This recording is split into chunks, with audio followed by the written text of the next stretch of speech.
ọ̀tọ̀ níyàwó agbọ́kọlétí ọ̀tọ̀ níyàwó agbọ́kọlétí. ṣe wá níyàwó tèmi Àdíjà yìí ó ń gúnyàn fún mi ó rùkà fún mi àwọn ọmọ ìjọ mi ọ̀dẹ́ yájú àwọn ẹ̀dà dídì sí mi àwọn akọrin ní ìjọ wa obìnrin tó ń ṣe nìyí Àdíjà ó mọ àdúrà fún ẹ̀yìn ẹgbà tó fẹ́ mi náà mo kọ́ fújì praise the Lord abọ́jà àsìkò àwọn tí láti gbàdúrà fún. This is time to pray for. Ẹjọ́ kò tẹ̀sí ìgbẹ́jọ́ wọn káfíń lójú ojú àmì wọ́n lè sọ pé he's strong he's strong why.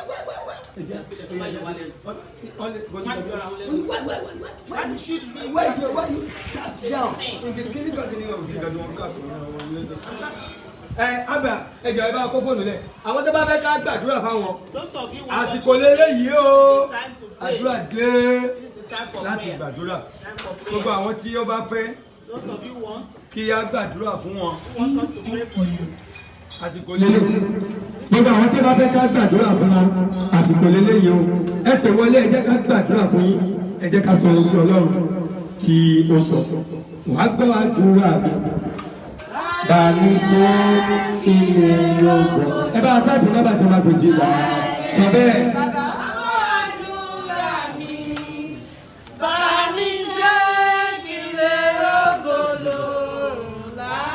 Amen. Èèyàn kan ti pè é jẹ́ kí á gbàdúrà fún ẹ bá mi plug it. Orúkọ yín. Lọ́lá ló sọ̀rọ̀ sá. Kí lẹ fẹ́ ká ṣe fún yín mà? Mo fẹ́ kẹ́ gbàdúrà. Lórúkọ Jésù, lórúkọ Jésù, lágbára ẹ̀jẹ̀ Jésù, ọmọ yín Lọ́lá kó lóa kó dáwọ́lé yín, kó lóa kó dáwọ́lé yín, ìpọ́njú kó lóa kó dáwọ́lé yín, Jésù Olúwa wa. Ẹ ló mà Lọ́lá. Wọ́n láti ìgbà tí ọdún ti bẹ̀rẹ̀ ẹ fẹ́ lè rí pépà nílẹ̀ kẹ̀pẹ́ lówó. Wọ́n ní ẹ fẹ́ máa sọ iṣẹ́ di gbèsè wọ́n fẹ́ máa sọ sẹ́yìn di gbèsè mọ́ yín lọ́wọ́. Wọ́n ní kẹ́ gbàdúrà fún ìpọ́njú iṣẹ́ ìpọ́njú olùayọ̀bá yín bá rí lórúkọ Jésù. Number 2 wọ́n ní ẹ sábà ro oorun sùn wọ́n ní ẹ sábà ro oorun sùn especially nítorí ọ̀rọ̀ ọmọ gbogbo kan dàrú. Number 1 Number 2 àìrórun sùn nítorí ọ̀rọ̀ ibùdókò nítorí ọ̀rọ̀ ọmọ báwo ni ilé mi ṣe wá ń lọ yìí báwo ni ìdílé mi ṣe ń lọ yìí báwo lọ̀rọ̀ ọkọ ẹ sáà ń ro gbogbo ẹ̀ wọ́n lẹ gbé gbogbo nǹkan Olúwa lẹ gbé léyà ẹ má gbàgbé pé Ọlọ́run ni ó fẹ́ bá yín ṣẹ́gun o kò ń ṣe èèyàn nítorí pé ẹ̀ ń ronú gan. Number 4 wọ́n lè máa lálàá pé ẹ̀ ń rí ata lójú àlá wọ́n lè máa rẹ́ni tó ti kú lójú àlá tẹ́ bá ń rìn nǹkan máa ń kọ́ yín lójú kọ́ yín lára bí òwò aláǹtakùn wọ́n ní ẹbẹ̀ lè bébà nílẹ̀ kẹ́ pè lówó wọ́n lè nẹ́ran ìkórìíra gbogbo àwọn èèyàn tó ń dunú sí yín tẹ́lẹ̀ níṣẹ́ náà mà fẹ́ máa pè yín lájẹ nítorí pé ń ro èròkèrò sí yín gbàdúrà fogun ẹran ìkórìíra nínú ayé rẹ Olúwa yóò bá yín dáná jò kí lẹ fẹ́ sọ lórí nǹkan tí mo sọ yìí máa. Bẹ́ẹ̀ni ẹ parọ́. báwo lẹ ti mọ̀. Èmi ní wọ́n ló fi lókun yìí. Àwọn kan tí mo lọ ṣe yín yẹn tó ń ṣẹlẹ̀ bẹ́ẹ̀. Bẹ́ẹ̀ni sà. Báwo lẹ ti mọ̀ kó ń ṣẹlẹ̀ bẹ́ẹ̀. Mo ti rí mo máa ń lá náà ni àlá ni. Ok gbogbo àlá tí mo sọ yẹn wọ́n ní ẹ sábà ń ro oorun sùn lẹ́nu ọjọ́ mẹ́ta is it true or not. It's true sir. Kí ló dé tẹ̀ ń ronú nípa ọ̀rọ̀ ọkọ àbọ́mọ. Gbogbo ẹ̀kọ́ wọn wọ́n ní nǹkan máa rí bóyá ṣe lérò òun ló fà á. Kí lẹ wí. Mo ní kí nǹkan máa rí bóyá ṣe lérò òun ló fà á. Ẹ fọkàn balẹ̀ wọ́n tiẹ̀ wọ́n lẹ̀ lẹ́rìn kó ra àwọn èèyàn tó fẹ́ máa pè yín lájẹ́ pé báyẹn yìí lẹ́ ń sọkọ yín àbí nǹkan kan báwo nìyẹn ṣe jẹ́. Bẹ́ẹ̀ni ó máa ń ṣẹlẹ̀ bẹ́ẹ̀. Àwọn wo ló ń pè yín lájẹ́. Náà wọ́n tẹ̀ èyí pé àjẹ̀bọ̀ wọn máa ń ní mo látẹnumọ́ nípa kan. Olúwa ràn án lọ́wọ́. Níbo ni ẹ̀ ń gbé níbo lẹ wà. Mo wà lẹ́kọ̀ọ́. Ní sáìdì ibo lẹ́kọ̀ọ́. Sáìdì Òjòdú bẹ́gà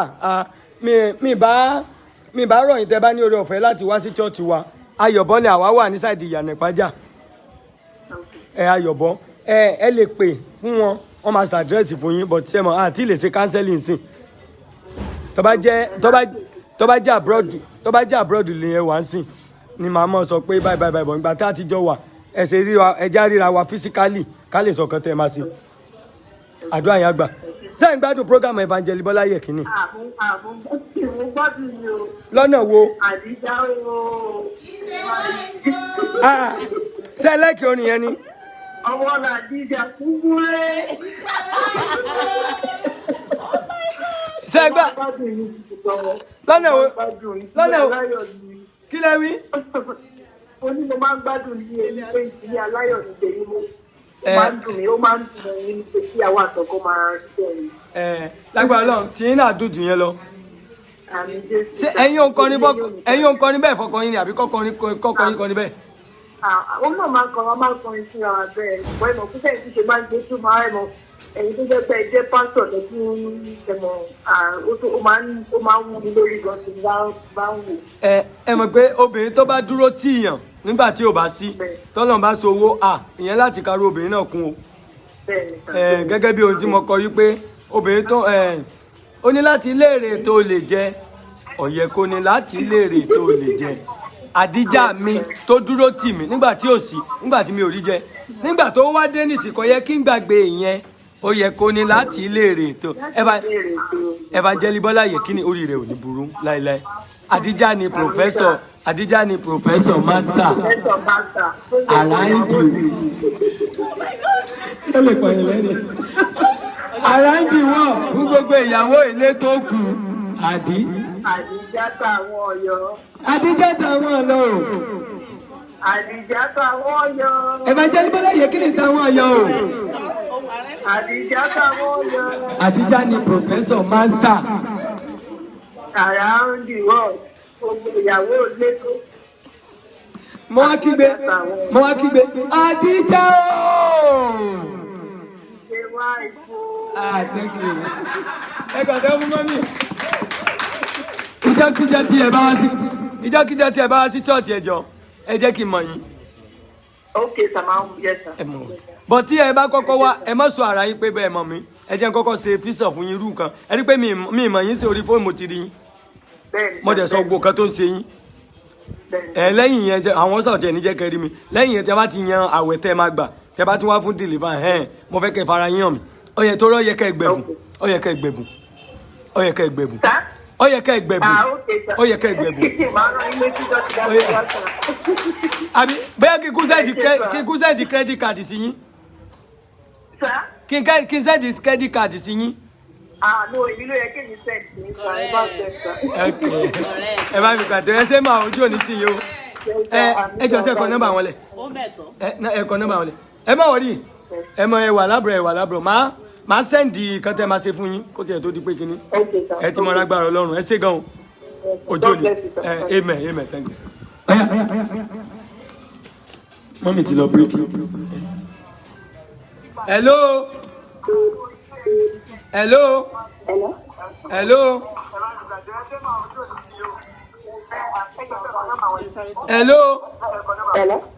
à ń gbọ́ yín ẹ bá slow kìíní tẹ̀ ń wò yẹn ẹ bá slow kìíní tẹ̀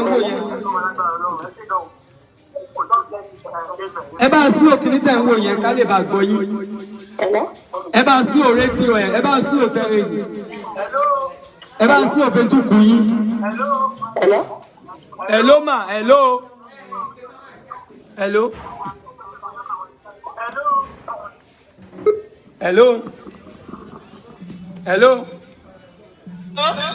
Hello ma.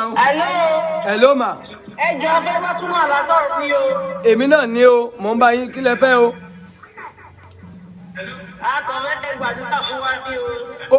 Orúkọ yín. Orúkọ wa ní Adéníyì láti Island o. Ìwọ náà ń pè láńláńdì lẹ́kọ̀ọ́. Ok, so ti yá kò sí èkó Dublin. Ó ti yá sà. Kí ni orúkọ wọn? Lórúkọ Jésù lágbára ẹ̀jẹ̀ Jésù. Ọmọ yín Adéníyì k'Olúwa kó dáwọ́lé yín k'Olúwa kó yà yín sí mímọ́. Jésù Olúwa wa àmín. Number 1, wọ́n ní ká gbàdúrà fún àìsàn ojú. Wọ́n ní ká gbàdúrà fún Ọlọ́run jẹ́ ni wọ́n ní ká gbàdúrà fún àìsàn ojú.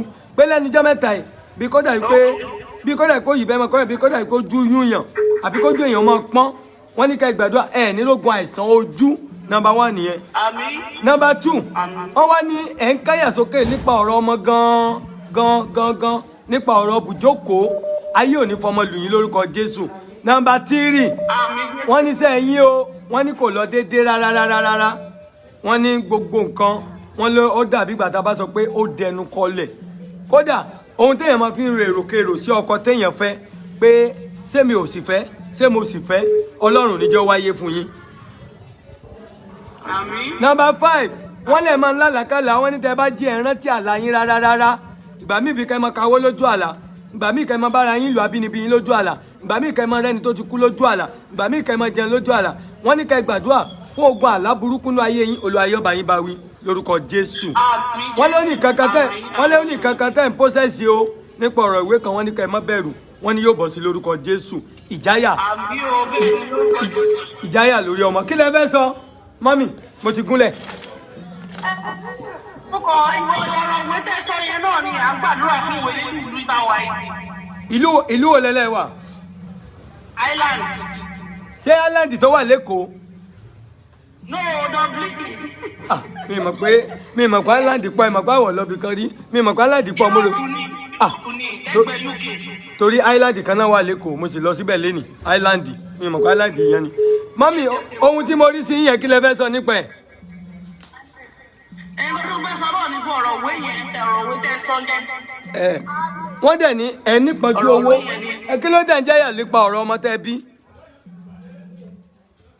àmì ìdáyà akọ̀hún náà ní pé kọ́lọ̀ kó bá táwọn ọmọ yẹn bá ọmọ lóyìnbó kọ́lọ̀ kó ṣàlù wa. number 3 kí ló dé tẹ̀ ń rè èròkèrò sọ́kọ tẹ́ fẹ́?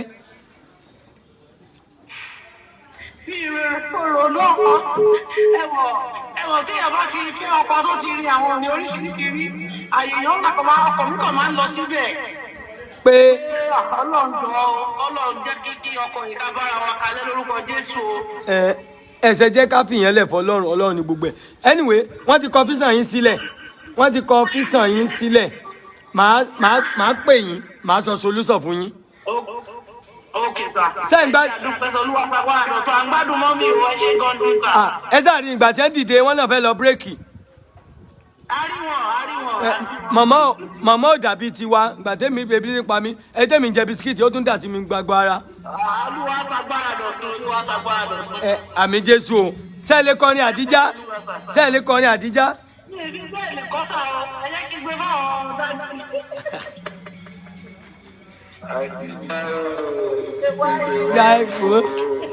mo ń gbà yín gan o ìṣe.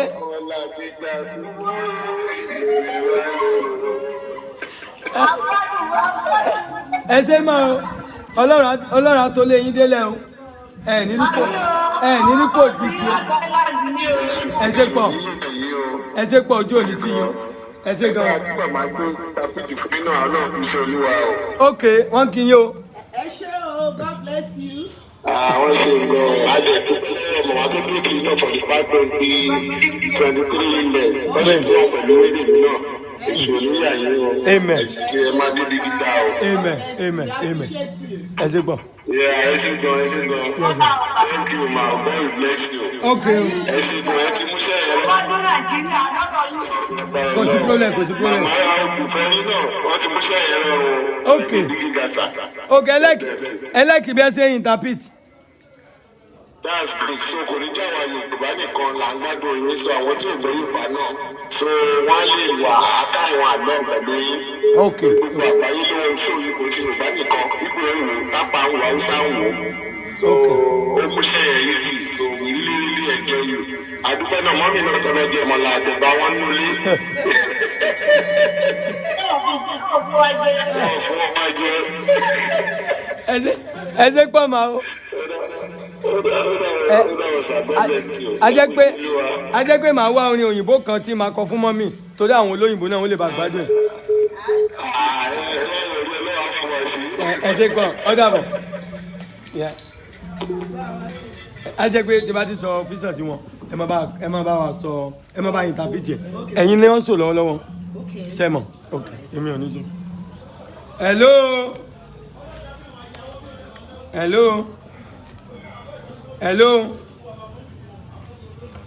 hello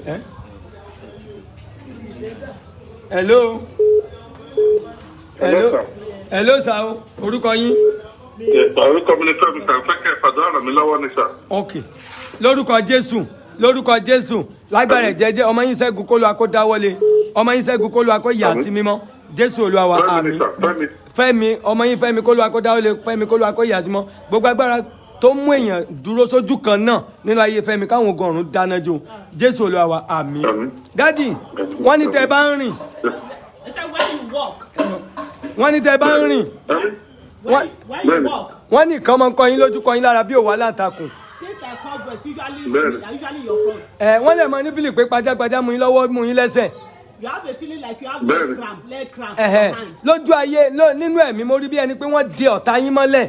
It's like you have been held in captivity in the spirit. òun ló fà tó yẹ pé ẹ máa ní opportunity ńláńlá. That's why when you have big opportunities. bọ̀ kò sábà ń bọ́ sí It doesn't come to pass.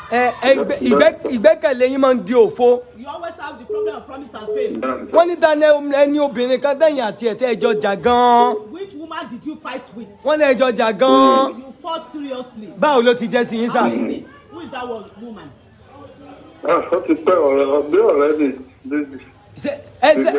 ẹ má bínú ṣé ẹ lu ọmọbìnrin náà gan ni ẹ lu gan. Did you beat her?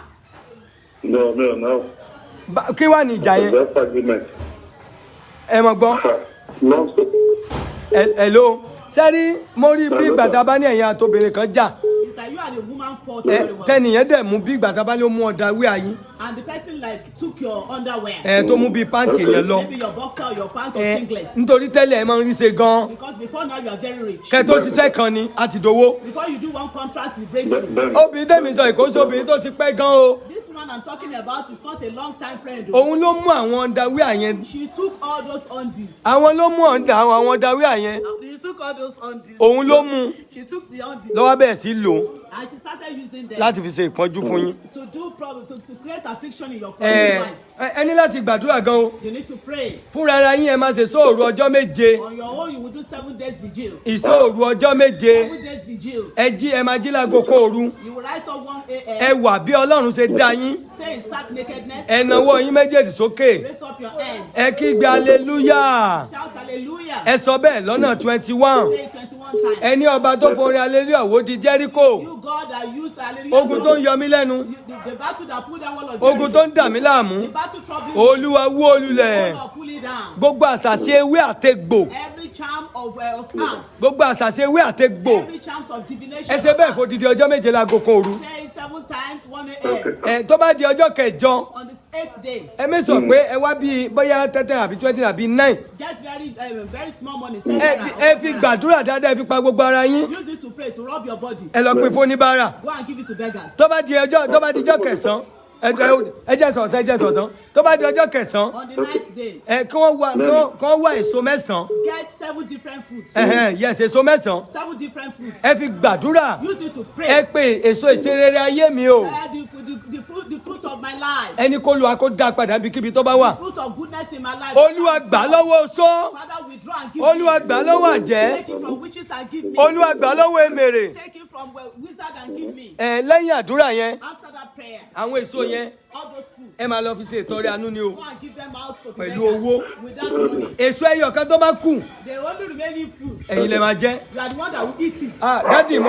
dádì mo fi Ọlọ́run búra. Daddy, I swear by God. dádì mo fi Ọlọ́run I búra. swear by the Almighty God. tí ẹ bá ṣe nǹkan yìí tẹ́ ẹ bá rí ìyípadà You do that and you do not see any difference. ẹ ṣe ẹ rí ohun tí Ọlọ́run máa ṣe. Do it and see what God will do. ẹ rí ohun tí Ọlọ́run máa ṣe. Do it and see what God will do. Olúwa yóò ràn án lọ́wọ́. God will help you. ṣé ẹ ní béèrè sóyè yín If you have dáadáa. any question, do you understand? Oye mi dáadáa sà bọ̀ because àti fi owó sọ̀rọ̀ because lọ́dọ̀ mo ti ń pè ṣé mo lè pè é padà láyé ètò sà. ṣé ẹ ti kọ nọ́mbà wọn kẹ dátì no problem. No problem. You can Má tún go. bọ̀ lórí Later ètò sà. in the day. ọjọ́ òní tì mí. Thank you sir. Thank you sir. ṣé ẹ ń gbádùn program Evangelist Bọ́lá. Ọkọ̀jà ìgbádùn. orin ìjẹ́ bí a ṣe tún pray fún yín nínú program wọn ẹ mọ̀ pé kánsẹ́lì kìíní ni wọ́n ń ṣe ṣé kò bá dì. When we pray for you, do you like it? That's very very fantastic sir. Oh, okay sir. okay ọjọ́ òní tì í thank you very Oh, much. okay sir. Thank you. Yes. ẹ jẹ́ ká tún tẹ́lẹ̀ mi lọ ọ̀ya àsìkò lélẹ́yìí ìwọ náà gbọ́ físàn rẹ wàá gbọ́ àdúrà mi bá mi ṣe hello. Hello. Hello. Hello. Mami ti jẹ tán. Gbọ́ yín o, mami ẹ ti jẹ tán ẹ má bọ̀ ẹ má bọ̀ láyé yín ẹ ti yá sáré jẹ tán nìyẹn. Hello. Hello. Kini yàn kílẹ̀ o. Hello. Hello. Hello. Ẹ máa ṣàtà ló sọ̀rọ̀ o. Èmi ni sà kìnìún ayọ̀ rẹ̀ sílẹ̀ láti gbá mi ní sàmúgbẹ́jẹ̀ bá. Kí lẹ orúkọ yín? Èmi ni Dayọ̀ rẹ̀ sílẹ̀ ní sà láti gbá mi ní fẹ́ kẹta bí wọ́n ti tẹ́lẹ̀ ní sà. Tèmi Dayọ̀. Ọ̀rẹ́ Olúwa. Ọ̀rẹ́ Olúwa. Láti Germany. Ọ̀rẹ́ Gúnwà. Ọ̀rẹ́ Gúnwà. Lórúkọ tí bàbá àtijọ́ máa jẹ mọ́, ọmọ yín ni Tèmi Dayọ̀. Tèmi Dayọ̀. Lórúkọ díẹ̀ kó lọ akó dáwọ́lé yín. Olúwa kó yà yín sí mọ́, káwọn ogun ọ̀run yà yín sí mọ́. Jésù Olúwa wa, àmín. Olúwa sọ pé kí ló dé tá ń sáré kiri? Why are you running helter skelter? Kí ló dé tí àjẹ́ kí ọkàn wa balẹ̀? Why are you not rest? Why don't you have rest of mind?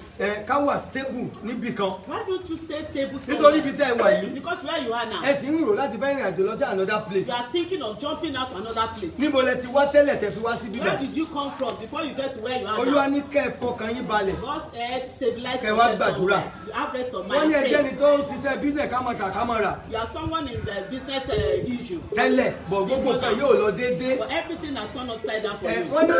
Wọ́n ní kẹ́ wá gbàdúrà lórí ohun tí wọ́n fi ń baṣẹ́ jẹ́ mọ́ yín lọ́wọ́. You have to pray against what people are using to scatter your job. Wọ́n wá ní kẹ́ ṣọ́ra fún ọ̀rọ̀ ẹnu yín. And be careful with what you say. Ọ̀rọ̀ ẹnu yín ló pa yín o. It's the word of your mouth that is killing you. Wọ́n nítorí pé bẹ́ẹ̀ ṣe wà ẹ̀ ń fi ọ̀rọ̀ sábẹ́ àwọn sọ. The way you are, you talk too much. All secrets. Àfi bí àwọn Ọ̀yọ́. I like Oyo people. Wọ́n ní tí a bá fẹ́ sọ̀rọ̀ sí yẹn bóyá pé wọ́n láti ilé. If they call you from home, Wọ́n lè sọ̀rọ̀ bó ṣe wù you wọ́n. can say anything. Nínú àwọn tí wọ́n sọ̀rọ̀ sí lọ́wọ́ sọ pé òkè wá gbà. Among those people that you speak against, Ohun tá a they are turning their finger fẹ́ against fi you. gbàdúrà fún yín ni pé We want to pray for you. èèyàn kan ló lò fẹ́ gé ìka fáàrí yín. Somebody said he wants to cut the finger of your Ó fashion. lò fẹ́ gé ìka He fáàrí wants to yín. cut your fashionable finger. Wípé ẹni tó ń lówó kọ́ má dòwó mọ́. That those of that, as you are having money, you will never have money Ẹ again. jẹ́ rí pé tẹ́lẹ̀ ẹ jẹ́ ni tó ń lówó dáadáa. You are somebody who was wealthy before. Ẹ jẹ́ tó yẹ pé tí wọ́n bá rí nínú ẹbí wọn ò lè ṣe mítìnì. You are so recognized in your family that if they don't see you, they cannot have any meeting. Bọ̀ nínú àwọn tẹ́ ẹ ràn lọ́wọ́. But those that you have assisted, Nínú àwọn tẹ́ ẹ ràn lọ́wọ́. those that you have assisted, Àwọn olótìlẹ́yìn tó wò gẹ́gẹ́ bí ẹni kó ràn yín lọ́wọ́ báyìí. they are the one you are looking up to now to help you.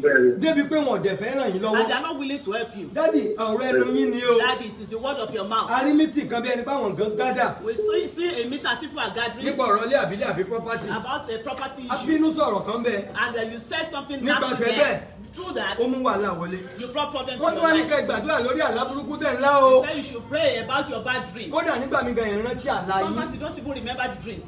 Bí kéèyàn máa lára kó máa rájá. You see dogs in your dream. Kéèyàn fẹ́ wọnú géètì ńlá kan kí ajá lè padà. You want to enter a big gate and a dog Kéèyàn máa sáré pursue kiri. you. Kéèyàn máa sáré kiri nínú gbó. You run around in the forest. Kéèyàn máa rí bóun lájọṣepọ̀ pẹ̀lú obìnrin. You have sex in your dream. Kéèyàn máa ka owó. You count money in your dream. Ohun téèyàn ń lé lójú ayé. All those things you are pursuing in life. Kéèyàn wá rí kó bọ́ sí lójú And you àlá. are doing those things in your dream. Lójú ayé kò wá bọ́ sí mọ́. So that in the physical, Ẹ you gbàdúrà. achieve them. Ẹ Pray. gbàdúrà. Pray. Gbogbo ẹnikẹ́ni tó ń bínú yín tó ń lo ọ̀rọ̀ ẹnu fún yín. Everyone that is using your word of mouth Tó against sọ yín you, pé òun gé kàfáàrí yín. that says he has cut your Mo fi forefinger. Ọlọ́run búra bó ṣe wulẹ̀ kẹ́yìn náà jẹ́ sí yín tó. As God lives, Kó tó di ọjọ́ méje ní. before 7 days, Wọ́n gbé lọ sí bodè. let the person Wọ́n gbé die. lọ sí bodè. Let the person die. Wọ́n gbé lọ sí Let the bodè. person die. In Jesus name I pray. Dádì, ìjẹ́ níbẹ̀ lórí fúsà tó jáde sí yín. Bẹ́ẹ̀ ni sà, nǹkan tó ṣẹlẹ̀ ni pé mo máa ti lálàá lónìí ọ̀sán mo lè sùn láì ṣe kàn lálàá bẹ́gẹ́bẹ́gẹ́ sọ́ńtò kan pọ̀ mí ìrántí ìgbà mi màá kàn lálàá màá kàn gbàgbé nǹkan tí mo rántí tí mo lálẹ́ ìrántí mọ́ rárá sà. Wọ́n ní sẹ́yìn lọ déédéé tẹ́lẹ̀, wọ́n ní sì kò lọ déédéé mọ́. They said you are not enjoying your job any longer. Ká lẹ sọ̀rọ̀ burúkú sí. Who did you say nasty things to? Maybe when you are annoyed. Báwo ni ọ̀rọ̀ ẹ̀ mọ̀ ń gbọ́. Hello? Hello sà. Mo ń dúró dè yẹn sọ̀rọ̀. Báwo ni ìjókòó ẹbí ṣe jẹ́? báwo ni mítìnì ẹbí ṣe jẹ́? What can you say Báwo about ló ti family jẹ́? meeting where you went? Mi mọ bí mítìnì ẹbí ṣe jẹ́ because èmi ò ní ìfinilẹ́dì àjámì ni mo tó pè yín I know àwọn kan tó dọ̀rọ̀ yín rú ni mo sọ fún yín. I'm telling you about those things that scatter your life. Wọ́n lè ṣe mítìnì ẹbí kí wọ́n pè yín lórí fóònù àgbẹ̀ bìbínú sọ̀rọ̀ àbí kẹsàn-án tí ó dáa. Yes. Ẹ dá sí náà nìyẹn. Hello. Ó ti sà ní because mo níyà because ọmọ lèmi jẹ́ tí n bá tọ́mọ lẹ́yìn tí ìdúgbò ìṣẹ̀lẹ̀ bẹ́ẹ̀ yẹn ìyá mi ló máa pè because bẹ́ẹ̀ ni ìyá mi. Tí ìyá yín bá pè yín kí lẹ́yìn máa sọ? Tó máa pè mí màá kọ́ ọ̀rọ̀ ìjà sọ pé wọ́n ti kọ́ bá wọn ṣe bó ṣe fún ẹni ṣe náà. Anyway, wọ́n ní kẹ́ gbàdúrà pé èèyàn kan ló dúró lónà fẹ́ gé káfáàrí láti gbà yẹn níṣẹ́ yín ò ti lọ sókè mọ́. Somebody is waiting, you have to pray. Somebody is waiting to cut your fashionable finger, your forefinger. You should pray against it. Number 4 ni wípé ibi tẹ́ ẹ wà yẹn sẹ́ẹ̀ tó fẹ́ lọ sí ìlú mi ni. You want to travel somewhere else? You want to live where you are now? Ó ti sà. Bọ̀ kí ló dé rò pé bí a kẹ́ kúrò nílùú yẹn? Ẹ lọ wàhálà ìfọ̀jú mi because ẹ lọ ibi káwa yìí àwa sì kì fún àzí mi. À ń retí dọ́kúmẹ́ǹtì wa ni kí dọ́kúmẹ́ǹtì wa kó jáde gbogbo pọ́blẹ́mù tó máa fún wa yẹn òun ló máa mọ́kàn wá ṣe bákan ní sà. Anyway, wọ́n ní ẹ má wọrí ṣé níbi tẹ́ ẹ wà yẹn má kúrò ẹ má tiẹ̀ kúrò rárá. Where you are now, don't live here. Ibi tí Ọlọ́run ti sọ yìí pé nígbà tí Ọlọ́run sọ fún Ábúráhámù pé kó mọ lọ sí ìlú kan tẹ́mi máa fi hàn.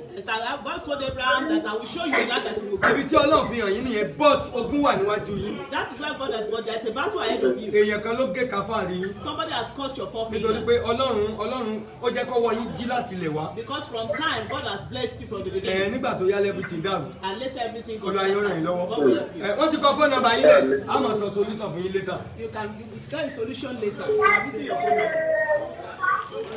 Ṣé ń gbádùn prógámù mọ́mì? Bẹ́ẹ̀ ni sà, à ń gbádùn ẹ̀ sà. Kí lẹ fi ń gbádùn rẹ̀? À ń gbádùn bẹ́ẹ̀ ṣe máa ń ṣe àwọn prógámù nínú nǹkan ọ̀sẹ̀ ilé ìgbà òtí ẹ̀ kí wò ó sí ìyàwó mi máa ń pè mí sí ìṣẹ̀m láti gbé kí n máa bọ̀ kí wọ́n wo àwọn kí nígbà tó wá di èdè ká wá ní kí ẹ wà ní orí láì sí bẹ́ẹ̀ ṣe àgbàfà ròyìn làwa náà ní pé ká pè ní kẹ́ ṣàdúrà fún wa sà. Àdúgbò Ọlọ́run ní lójú àdúrà tì í. Àmín. Mọ́mì náà ti padà dé wọ́n ti lọ bírèkì tẹ́lẹ̀ wọ́n ti dé. Ó ti yé sà. Oúnjẹ tèmi o ẹgbẹ́ mi gbé wa. Ẹ ṣé o. Oúnjẹ tèmi o ẹgbẹ́ mi ṣe ọmọ jẹ́ ni ẹ wá jẹun òjẹ́ bá ti kó oúnjẹ tèmi wá. Hello. Ẹ káàsán máa o. Ẹ jẹ́ ẹ pé fún mi síra mi sọ. Orúkọ yín? Sarah. Àbí? Lórúkọ tí bàbá àti tí ọmọ àti tẹ̀ mọ́ ọmọ yín Sarah kó lọ akọ́dáwọ́lé yín kó lọ akọ́yà yìí sí mímọ́ kẹ́mi mọ́ kó yà yìí sí mọ́. Ohun tẹ́ ń dá òtì lé lórí káwọn okun ọ̀run fúnra ara wọn kí wọ́n dá sí ọ̀rọ̀ yín. Ẹ ò ní bá wọn ṣẹ̀ṣẹ̀ gbé ẹ ò ní ṣẹ̀ṣẹ̀ gbé gbogbo àlágẹ̀yẹ̀ máa rí ejò àbí kẹ̀yẹ̀ máa bá rẹ̀ nínú omi àbí lẹ́gbẹ̀ẹ́ omi àbí kẹ̀yẹ̀ máa bá rẹ̀ nílé ìwé tó ti kọjá àbí kẹ̀yẹ̀ máa rí pé ibi tí wọ́n ti ṣe wẹ́dẹ̀ àbí ayẹyẹ lójú àlà àbí kéjì ọmọ léèyàn káwọn ògùn kí wọ́n dáná jó Sarah àkọlù akọ́dá ó yẹ kó yẹ sí wọn Jésù Olúwa wa àmín lórúkọ Jésù. Hello ma. Wọ́n ló ní ìgbésẹ̀ kan tẹ́ fẹ́ gbé o. You want to take a step. Ọlọ́run á darí yín o ní gbégbèsè wrong. God will direct you so that you don't go astray. Sọ̀rọ̀ mi yé yín. Bẹ́ẹ̀ni sà. Kí ni ìgbésẹ̀ náà tẹ́ fẹ́ gbé? What step do you want to take?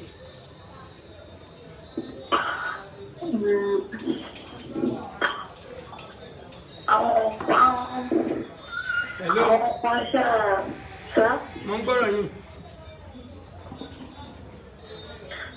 Nípa ibi iṣẹ́ mi. Kí ni ìgbésẹ̀?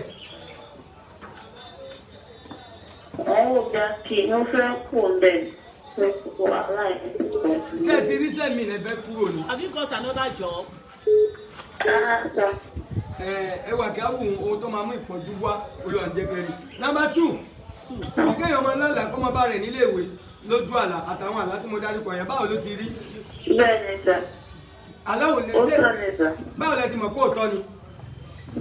Mo máa ń lálàá pé mo wà ní school tí mo ti jáde kí n máa bára mi bẹ̀ pé mo tún kọ̀wé.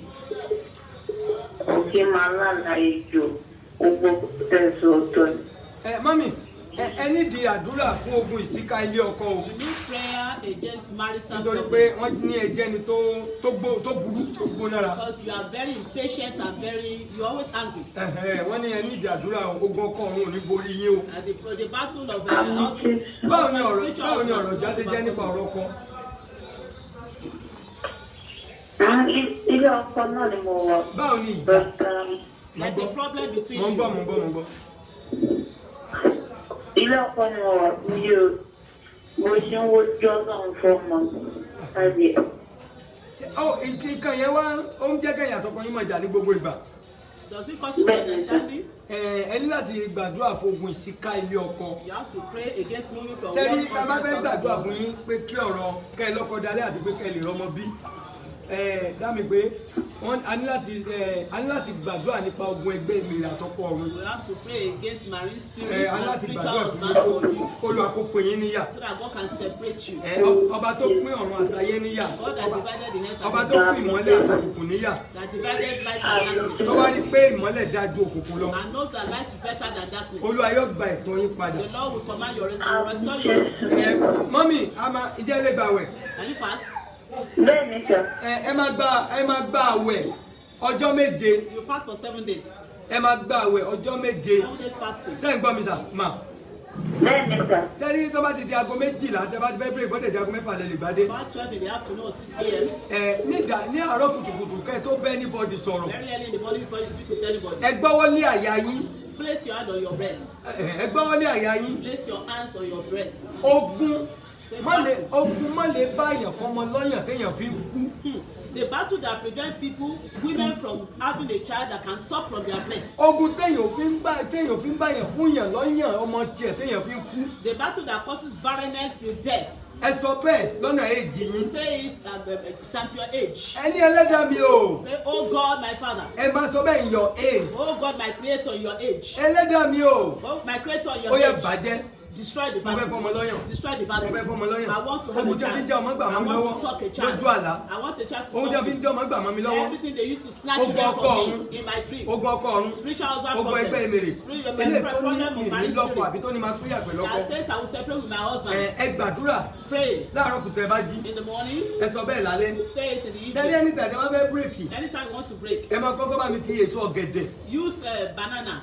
Olórí kan ní ìran ọ̀gẹ̀dẹ̀ ń sunkún àti dẹ̀ ara ò gbọ́dọ̀ ní mí ẹ́kọ́rì ara ò gbọ́dọ̀ ní mí èmi ò gbọ́dọ̀ níra ìran ọ̀gẹ̀dẹ̀ ń sunkún àti dẹ̀ ara ò gbọ́dọ̀ ní mí o. Ká ní bí Nàìjíríà lẹ́wà lẹ́rí bẹ́ẹ̀ bá dé ń bírèkì yẹn As you break, ọ̀gẹ̀dẹ̀ tẹ bá fi ń bírèkì that banana you want to use to èyí break, tó bá kọ̀ á ní kẹ́ ẹ máa fi ṣètò ara ní fún ọmọ the kéékèèké. remaining thing would have asked you to give it to Ẹ children. máa ṣe bẹ́ẹ̀ fún odidi ọjọ́ méje. Do it for 7 days. Lẹ́yìn ọjọ́ méje ẹ lára sọ́ọ̀lù ọmọ After 7 days, go and buy shawl ẹ of fi the child. gbàdúrà Use it to pray. ẹ fi bo ara mọ́ bí Use ojú it ara to mọ́ bí kún cover your private part and your breast odidi ọjọ́ méje. for 7 days. Ẹ rí àlátẹ̀ máa lá You will see the dream you ẹ rí have. ìyanu tó máa You will see ṣẹlẹ̀ the miracle from God physically. physically. Thank you and God bless. Thank you, God Jẹ́ bless ní you. béèrè Thank you. ẹni béèrè Answer. ojú òní tì yín Àmì sẹ́yìn. ẹ ti lóko sẹ́yìn gbádùn mọ́ mi Bẹ́ẹ̀ni sọ. lọ́nà wo Àwa ìsìn tó máa ń sọ lórí online. Ó ṣe máa ń bá àwọn obìnrin sọ̀rọ̀, ó ṣe máa ń gbèsè ọkọ. Ọ̀rọ̀ tó máa ń sọ pẹ̀lú ọmọ gbàgbé sà. ẹ ṣe pọ̀ ojú òní tì yín ẹ ṣe kan tí mo ní kẹ́sì yẹn wá sí ń lọ sí ṣé wọ́n lè fi nọ́mbà yín sórí gúùpù. Àwọn lè fi eléyìí sí. No, eléyìí online number ni. Ṣé mo lè bẹ́ẹ̀ wọ́n á pè yín padà ọ̀kẹ́ mẹ́sẹ̀gì? ẹ mẹ́sẹ̀gì ọlá jẹ́ kárí o ọ̀dà mà. hello. Hello. hello. Hello. ẹ kúrò lẹ́sà o.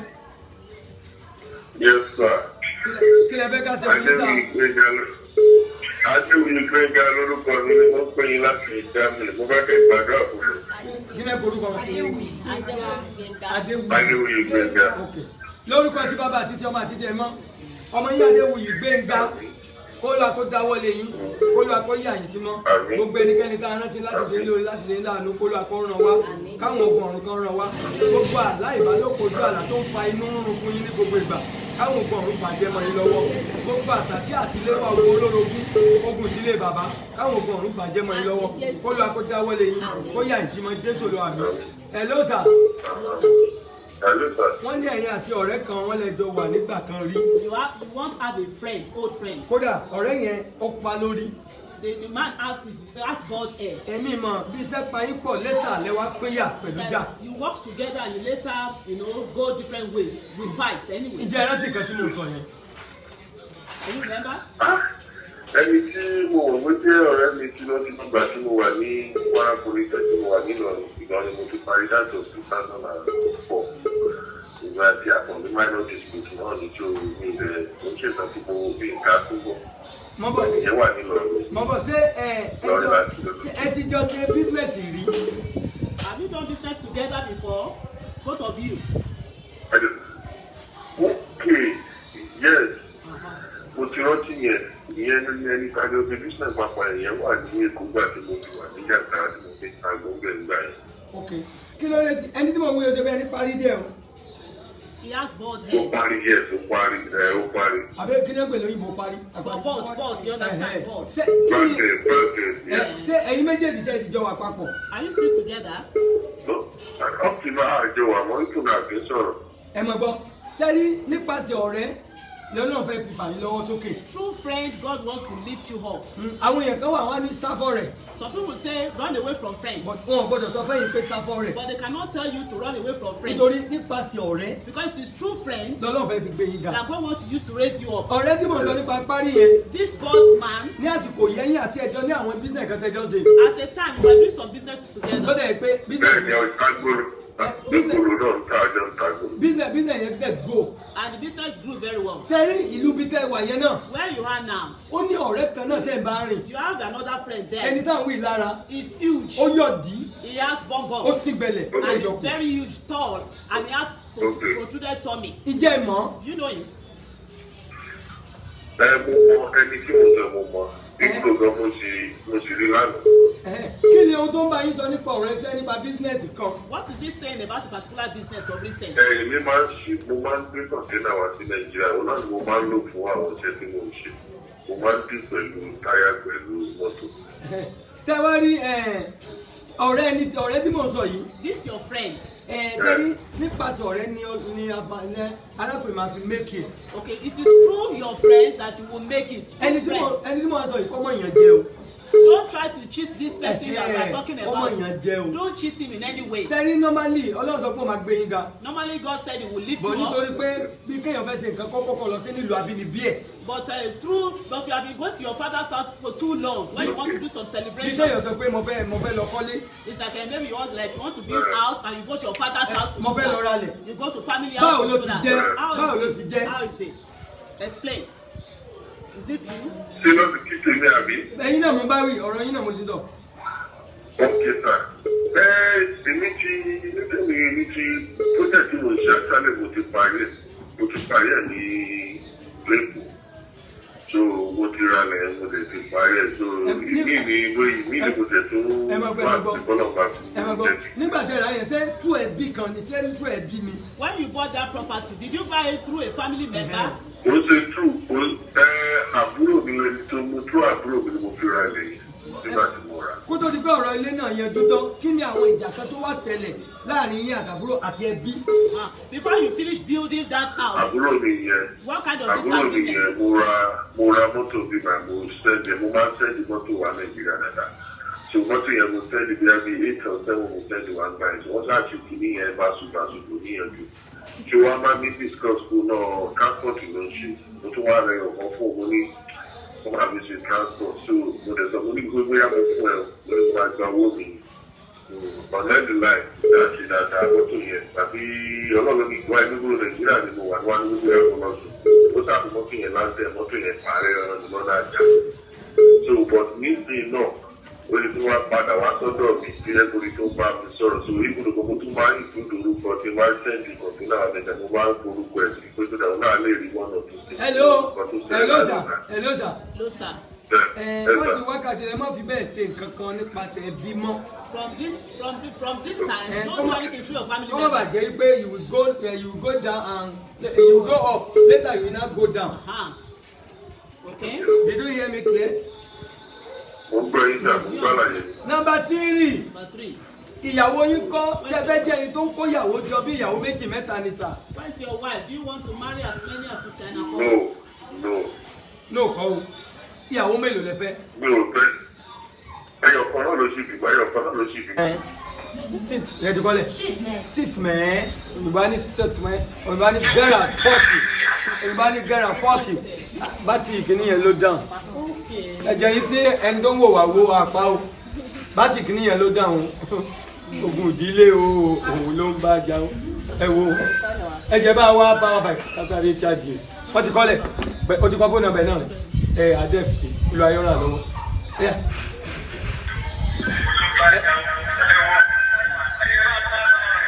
hello ma.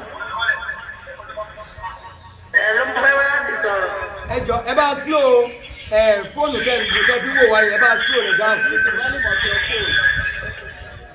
ẹ bá slow rẹ̀. Ẹ ṣe àdúrà fún mi dáadáa. ẹ kọ́ bá slow fóònù tẹ́ fi wò wáyé down. Turn down the volume of Mo your ti phone. lò ẹ̀ pátápátá. orúkọ yín Máyọ̀kún. Máyọ̀kún ọmọ kíni. Ọmọ Àdùnní. lórúkọ Jésù lágbàá ẹ̀jẹ̀ Jésù ọmọ yín Máyọ̀kún ọmọ yálà lórí iṣẹ́ lórí ọmọ lórí ọkọ kó ló akóbá wínú ayé lórúkọ Jésù. wọ́n ní Àdùnní wọ́n ní kó gbàdúrà fún ohun tó ń jẹ́ kọ́ ọmọ sunkún kéèyàn sunkún sùn kéèyàn sunkún jí wọ́n ní kẹ́ gbàdúrà kó ló akóbá yín fàyà. Pray against everything that is making you to cry in the night and in the morning every day of your life, and that the Lord should tear it. ẹkún àárọ̀ ẹkún ọ̀sán ẹkún alẹ́ Olúwa yóò gbà kó lẹ́nu yín. Amen. Number 2 àmì Jésù. wọ́n ní àlá burúkú wọ́n ní kẹ́ fi gúnú ayé You yín always have bad dreams. torí kọ́ mọ́ bà mọ́ fi gba ohun rere mọ́ yín lọ́wọ́. So that they will be, now you will be using it to take good things lóòótọ́ from lẹ́mọ you. lọ́la lẹ́mọ rí pẹ́ fò lójú àlá You dream that you fly in the dream. lẹ́mọ rí èso oríṣiríṣi lójú àlá. You see different fruits in your dream. àwọn àlá sàárè pósí àtẹni tó ti kú tẹ́ mọ́ rí yìí Dream kọ́ of graveyard and coffin. àti kọ́ mọ́ wẹ̀ fún yàbí kẹ́ mọ́ wẹ̀. And you bathe in your dream and wọ́n ní kẹ́ sometimes gbàdúrà they nípẹ́ wait for you. wọ́n wá ní kẹ́ gbàdúrà káyé mọ́ fi iṣẹ́ àti ibùjókòó yín dà yín láàmú. Pray against marital problem. wọ́n wá ní kọ́ gbàdúrà fún ẹsẹ̀ ríro àtẹsẹ̀ sísán. Your legs are always paining you. wọ́n ní kọ́ gbàdúrà nípẹ́ kọ́ ayé mọ́ fi ṣàgbàná fún wọn. So that they will not use to be wasting money in your hand. wọ́n ní owó òdúró lọ́wọ́ kódà wọ́n expect ọ̀rọ̀ ìwé kan lọ́wọ́lọ́wọ́. You don't have money. Your wọ́n money ní is kọ́ always gbàdúrà wasted. kí nǹkan yẹn kó lè You are bá àpótí expecting the délẹ̀. document. Pray wọ́n lórí so fọ́ wọn that you can lẹ́nu come to lẹ́nu pass. ijọ́ mẹ́ta yìí. Your head is aching you. wọ́n ní Always kọ́ gbàdúrà lórí ogun náà. pray against headache. kí lẹ fẹ́ sọ. What do you want to say? ẹ má bèrè kájá fẹ́ sọ. Mo fẹ́ dúpẹ́ lọ́wọ́ yín pé ẹ ṣe. Okay. Ọlọ́run tó fún yín lágbára agbára yín ò ní tó fún lágbára Ọlọ́run. Àmì Jésù. Àwọn nǹkan tí ó sọ yẹ kí ni Mo ọ̀gá mú tẹ̀lé. Ẹ máa sọ̀rọ̀. Agbọ́dún mà. Bọ̀dá mo ti fún àyìn ṣé máa kọ́ àtàlù àti àdúrà ní àdéjì. Kí lẹ sọ? kí lẹ wí mà. Mo ní Ọlọ́run máa dún ẹ̀ lágbára Ọlọ́run. àmì o àmì o. Yẹn. ẹ sì ń gbàdúrà fún kíni. hello. Mo ní bó ṣe bẹ́ẹ̀ ṣe rí yẹn bẹ́ẹ̀ ṣe bó ṣe rí tẹ́lẹ̀ lẹ ṣe sọ. Okay. ok Olúwa ràn yín lọ́wọ́ wọ́n ti kọ sílẹ̀ a máa get back pẹ̀lú yín láti sọ solution fún yín. Okay. Thank you ma and God bless you. Thank you, ma. Jesus name amen. ọjọ́ rẹ̀ bí àná o mọ́mì àbí yóò jẹ́ tìmí náà dìde náà ìmọ̀ àmọ́ jẹ́ lójú wọn ẹ̀dá mi. kò tí ì bẹ̀rẹ̀ báwa báyìí gbégbégbé mo ń fa ilé ìtòlúpọ̀ jẹ́dá rẹ̀ tó ń kílẹ̀ lọ. hello. Hello. hello ta ló sọ̀rọ̀. Hello. hello ta ló sọ̀rọ̀. Àwọn èdè akẹ́kọ̀ọ́ sọ̀rọ̀. àgbọ̀yìn dáadáa o. Àgbọ̀yìn dáadáa mà. Awódèjì Olúwakẹ́mi ló ń sọ̀rọ̀ ẹ̀ka àsánsá o. Awódèjì Olúwakẹ́mi. ẹ máa ẹ ṣe pọ̀ máa ojú òní tí máa ló wá gbàdúrà yín o. Ẹ̀ka àsánsá ẹ kú sí Olúwa sà. Yes ma, Olúwa ló kù sẹ́. Kí lẹ fẹ́ ká ṣe fún yín? Mo fẹ́ kẹ́ gbàdúrà fún mi ní sá o. Kí lẹ pe orúkọ wọn? Awódèjì Olúwakẹ́mi. Awódèjì Olúwakẹ́mi. Lórúkọ tí bàbá àti tí ọmọ àti tí ẹ mọ́, ọmọ yín Awódèjì Olúwakẹ́mi kó Olúwa kó dáwọ́lé yín, kó Olúwa kó yà yín sí. Àmín Jésù. Káwọn ogun ọkọ ò ní máa bọ́ ọmọ yín lọ́wọ́, ẹ ní máa fi lé ọkọ kan sílẹ̀, kẹ́ẹ̀tún fẹ́ lòmíì, kẹ́ẹ̀tún fọkọ míì, Olúwa ò ní ṣe yín bẹ́ẹ̀. Wọ́n á gbàdúrà fún wọn Olúwakẹ́mi yìí, gbogbo èrò ọkàn búburú, èròkérò tó ń wálé ẹjọ́ mẹ́ta èrò búburú lórúkọ jẹ́ kò ní sẹ́mẹ́ lára. Gbogbo ọ̀nà táwọn èèyàn ti fi tí wọ́n ti ro ayé ẹ̀pin pé ò lè dé wà débẹ̀ jù bẹ́ẹ̀ lọ. Jésù Olúwa wa. Hello ma. Hello ma. Hello sir. Number one, mo rí oore òjijì kan níwájú yín. Sudden miracle is coming before you now. Wọ́n ní ẹ̀ expect kankan lọ́wọ́lọ́wọ́ báyìí. You are expecting something right now. Ó lè pé nǹkan náà kò ní pẹ́ bọ́ sí mọ́. That thing will come to pass very soon. Number ṣé o rí bẹ́ẹ̀? Bẹ́ẹ̀ni. Kí ló tẹ́ ẹ̀ expect? Mo ń expect dọ́kúmẹ́ntì mi. Wọ́n ní yóò bọ̀ sí wọ́n ní kẹ́kọ̀ọ́ kan báyìí mo rí oore òjijì. Ẹlẹ́ẹ̀kejì wọ́n ní kí kéèyàn máa ro bad touch èròkérò sílẹ̀. You always think bad of yourself. Bí kéèyàn máa ní èròkérò. You think evil thoughts about yourself. Ṣé kò mọ ṣẹlẹ̀? Ó ń ṣẹlẹ̀. Number 3 wọ́n ní ká gbàdúrà fógun téèyàn fi ń síká ilé ọkọ o. Pray against marital problem moving from one husband's house to the other. Báwo nìyẹn ṣe jẹ́? How is it? Mi ò tí ọkọ tí mo ṣẹ̀ṣẹ̀ ní náà lélẹ̀ ṣùgbọ́n àmọ̀pẹ́ nínú fámìlì ẹni tí ń rẹ́pẹ́ nínú fámìlì wọn kì í lọ́kọ ọ̀tọ̀ ẹ̀kú méjì mẹ́ta ní gbọ́dọ̀ gbàdúrà dáadáa náà. Ok, ní fámìlì yín ẹ ní láti gbàdúrà fún ogun ìsíká ilé ọkọ. Pray against marital problem. Ṣé rí ogun tá à ń wí yìí? This battle. Number 1, ẹni pé lẹ́jọ́ mẹ́ta bíi pé ẹsẹ̀ fẹ́ máa san yín. Is that you are having leg pain of recent. Àbí kínú máa rùn yàn kẹ́yìn máa ròyàn. You having stomach ache or back ache. Àbí kò mọ̀ ṣẹlẹ̀. Is it not happening? Ó ń ṣẹlẹ̀. Wọ́n ní ká gbàdúrà fún olùàkàlà. Ṣé rí number 1, ogun tó ń dààmú yín. The battle you are facing. Lógun bíi tí ẹ ti bí yín. Is your foundational problem.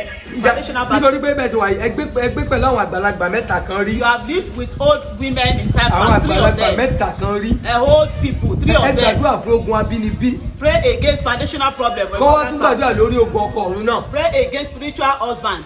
Nítorí kó lè bá ní ọkọ kan dalẹ̀. So that you can stay in one husband's house for life. Olúwa sọ pé ọmọ alájẹ lẹ máa jẹ́ o. God says you are a profitable child, having a lot of money, a wealthy child. Ọmọ tó ń ṣe business. A child that is doing business. Tó ń rí owó. And is seeing money. Kẹ́kẹ́ gbàdúrà kó má di pé owó yẹn bó ṣe wá ló ṣe máa túká. You have to pray so that as you receive the money, it doesn't get scattered in your head. Kí lẹ fẹ́ sọ lórí ìyẹn? What do you want to say about that?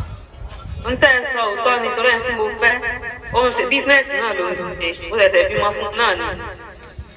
Ṣé ní ẹ̀yin fúnra yín tẹ́ bá ṣe business yéé? You yourself, when you run business. Ẹ máa lówó gan. You will be very wealthy. Torí business ọjọ́ business yẹn ẹ ti gbé lọ́dọ̀ àgbàlagbà kan tó jẹ́ pé ó ń ta àkó oríṣiríṣi.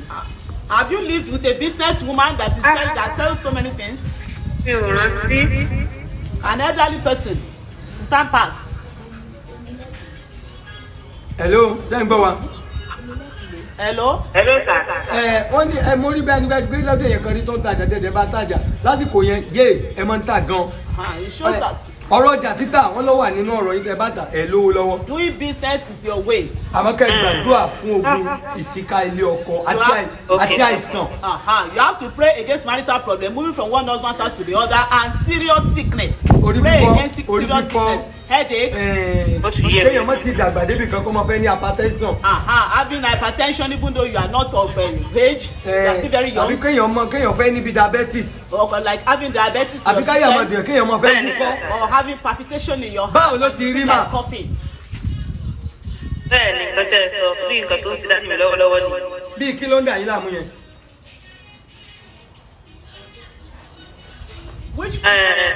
Which of these problems are you having now?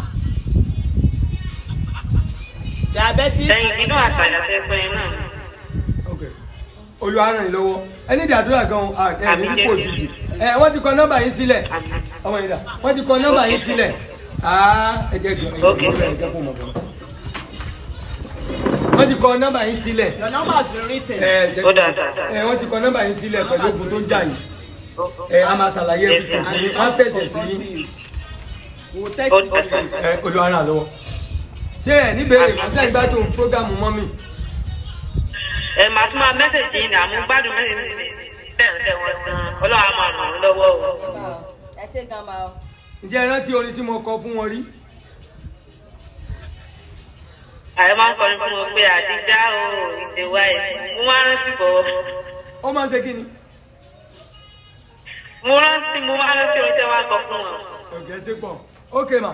Thank you very much. God bless you. In Jesus' name. Yes, sir. Yes, sir. Yes, sir. Say good. Oh yeah. Hello. Hello. Jẹ́ mo rí fóònù dáhùn. Hello, orúkọ yín. Hello, your name.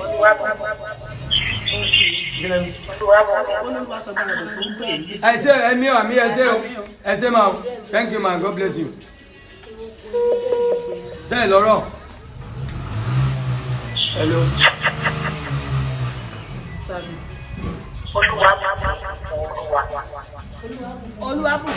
Hello. Hello. Ẹ ká sọ orúkọ yín o.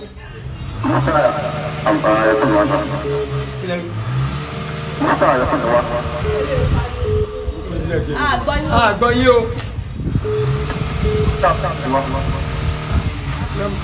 Ẹ jẹ́ tẹ́ bá fẹ́ pè ẹ mọ̀ pé direct sórí nọ́mbà. Ayọ̀tọ̀míwá. Ẹ jẹ́ pé tẹ́ bá fẹ́ pè lórí nọ́mbà yẹn direct. Ẹ tẹ́ bá pè pẹ̀lú WhatsApp. Nẹ́tíwọ̀kì yìí ò fi bẹ́ẹ̀ dára rárá ọlọ́pàá. Ok, kí ni ẹ pè orúkọ wọn? Ayọ̀tọ̀míwá. Eléyìí ò jẹ́ mẹ́. Ṣé kò jẹ́ mẹ́? Kí lẹ pé? Muftau Ayọ̀tọ̀míwá. Ilé ìdáná. Muftau Ayọ̀tọ̀míwá kópa àdúgbò. Lórúkọ Jésù, lágbára ẹ̀jẹ̀ Jésù, ọmọ yín Muftau Ayọ̀tọ̀míwá. Kó lọ akọ́dáwọlé yín, kó lọ akọ́yà ìsímọ́. Ọ̀rọ̀ téèyàn mọ́wọ́ téèyàn mọ́sẹ̀, eléyìí tó gbèyàn dẹ́wọ̀n. Àbí ogun àkóbá dábá lórúkọ jẹ́ ẹ ò ní bá wọn rí o lórúkọ ẹ ní bá wọn rí o mo fi ogun ásídẹ́ǹtì mo fi bú nínú ayé yín káwọn ogun ọ̀run kí wọ́n dáná jò gbogbo sẹ́tẹ̀ǹsì eléyìí tí ò lọ déédéé mọ́látẹ̀ lọ́kọ̀mọ̀ lọ déédéé gbogbo ogun ìdílé bàbá tí olórogún kó lọ akọba nínú ayé yín ohun téèyàn fi ń ríná lẹ́nì tí ò fi ń ríná jọ́ kejì àbí jọ́ kẹta lórúkọ Jésù ohun tí owó fi ń bá owó mọ̀yàn lọ́wọ́ lórúkọ Jésù kó lọ akó fagilé gbogbo kẹtẹ́ ń pè ní ìbínú fùfù nínú ayé yín tó lè mọ jẹ́ kéèyàn mọ léyàwó dànù mọ fẹ́ mi kó lọ akó bàjẹ́ nínú ayé yín kó lọ akó yà ń sí mọ́ Jésù Olúwa wa àmín lórúkọ Jésù. Hello ma. Hello sir. Hello sir. Kí ni nọ́mbà wọn? Ọ̀rọ̀ àìmọ̀dí Ọlọ́run mọ̀ ní jẹ́ ẹ rí o. Ìjẹ́ ọ̀rọ̀ yẹn yé yín. You understand? No sir. Ìgbà tó ń gbé ní ọ̀rọ̀ àmọ̀dí ẹ̀ṣẹ̀ téèyàn ọ̀sẹ̀. The sin that you have not committed. Àbí tọ́lọ́pàá fi mú yàn lójijì. And they lie against you and please tọ́lọ́pàá máa fi mú yàn lọ́rùn gẹ́gẹ́. Ṣé kò ti ṣẹlẹ̀ rí? Ó ti ṣẹlẹ̀ rí ọ̀dún ní pẹ́. Báwo ló ti jẹ́ ńgbà yẹn? Mo ń lọ bí iṣẹ́ láàárọ̀. Ẹ jọ ẹ bá wa sọ̀rọ̀ sókè o. Mo ń lọ bí iṣẹ́ láàárọ̀ ni àwọn ọlọ́pàá wọn á rèdí. Ok, kí wàá ló ṣẹlẹ̀ lẹ́yìn ìgbà yẹn? Wọ́n á pe ọ́nkùnrin ìyẹn ló wá bá wọn sọ̀rọ̀. Ẹ jẹ́ tó bá sún ẹnu mọ́ bí kíní dáadáa. Mo wá pe ọ́nkù mi gbàná wọ́n á bá wọn sọ̀rọ̀ wọ́n á fi wọ́n tún wá fi mí lẹ̀. Ẹni díẹ̀ àdúrà yẹn lẹ́nu jọ́ mẹ́ta kẹ́ mọ́ ọ̀rọ̀ tí ò mọ̀ dí kọ́lọ́pàá mọ́ torí ẹ̀ mú yín. You still need to pray against such occurrence. Number 2. Anytime from now. Wọ́n ní ká ìgbàdúrà fún accident láyé yín o. Pray against the battle of accidents in your life. Báwo ló ti jẹ́? How is it? Mi ò l'accident sir. Wọ́n ní ká ìgbàdúrà fún accident number 3. Pray so that it will not happen. Wọ́n ní sẹ́yìn ò lọ déédéé o. Your work is not going on fine. Wọ́n ní tẹ́ bá rí pé nǹkan máa ń kọ yín lójú kọ yín lára bí òun aláǹtakùn. There are usually cobwebs covering your face. Wọ́n ní ṣé ẹ máa ní bílíbẹ̀ ni pé cobweb ń kọ yín lójú kọ yín lára. Bẹ́ẹ̀ni sir. Báwo ló ti máa ń ṣẹlẹ̀? How is it? Bá ti máa ń rìn lọ ibi tó ìdíyẹ inú gbó gbàmọ̀ máa ń lọ èyí tó ga jù mí àgbàwọ̀ lọ́jà kò ní kọ́ bọ̀dé mi àgbàwọ̀ wọn máa kọ́ mi lójú. Wọ́n ní ká gbogbo wọ́n ní ká ìfogun ìdílé bàbá àtogun olórogún bú nínú ayé yín. Pray against your foundational problem and the battle with rivals in your father's house. Wọ́n ní bí kéèyàn o kówó má bòwó mọ́ yẹn lọ́wọ́. You are having problem of poverty. Kéèyàn bá ná kan tán ẹ má ná kan tán kómi jẹ kódà kómi tó ń wọlé gan ọmọ ń pẹ́ báwo ló ti jẹ́. You have difficulty having money. You will have spent one before you see another. Wọ́n ní ká ìfogun ìdílé bàbá àtogun olórogún. Pray against your father's house problem. Wọ́n ní ká ìgbàdúrà fún ogun ìbínú téèyàn fi máa lé obìnrin dànù lọ́dọ̀ èèyàn. Pray against the spirit of anger that will make you to be driving away women. Báwo ló ti jẹ́?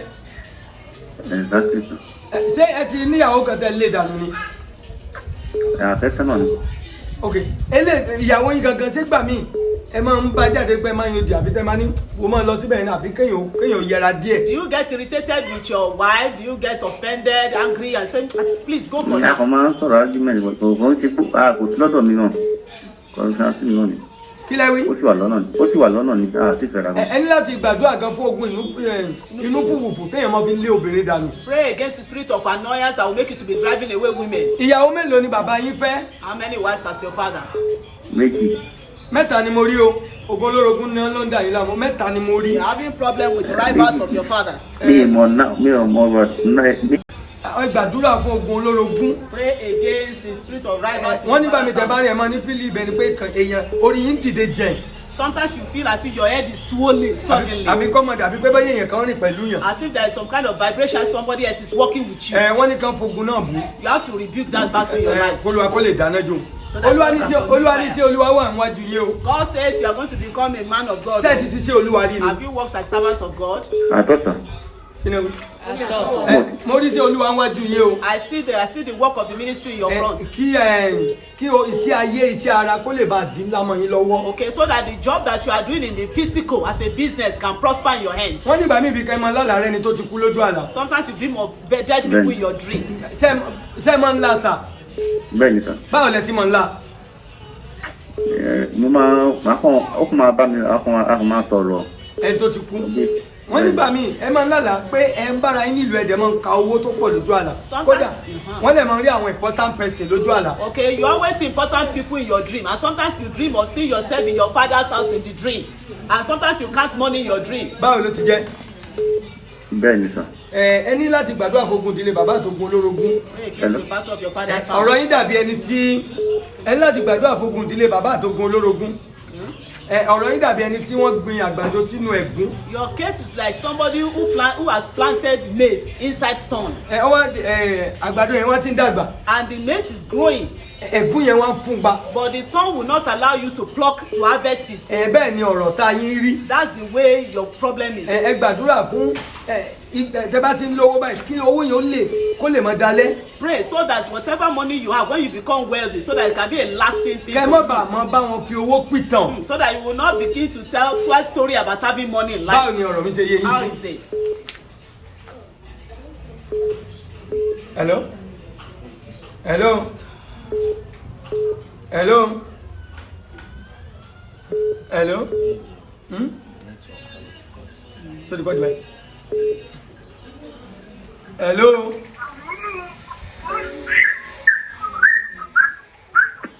What is it? Jésù Olúwa wa mi. Ọjọ́ rẹ̀ bí àná. Èmi náà rí pé tí ń wo aago. Òrùn rẹ̀ bí àti wọ̀. A dúpẹ́ fún Ọlọ́run fún àwọn tí Ọlọ́run lò wá. Tọ́lọ̀ fún wa ní oore ọ̀fẹ́ láti lò wá fún lẹ́nu. Mo gbàdúrà gbogbo yín bí a ṣe gbàdúrà fún gbogbo Ọlọ́run yóò tàn nínú ọdún. Gbogbo solution tí Ọlọ́run bá gbẹnu wa sọ láti ṣe bẹ́ẹ̀ sí ń ṣe ìyanu yóò mọ̀ ṣẹlẹ̀. Mírèkù àti ọ̀run Olúwa yóò kù fún ògo Ọlọ́run yóò fà nínú ayé. A dúpẹ́ gbogbo ẹ̀yin tẹ́ ẹ jẹ́ fans Evangelist Bọ́lá Yẹ̀kínì àyà àtúmọ̀ àlá wá gbọ́ àdúrà mi.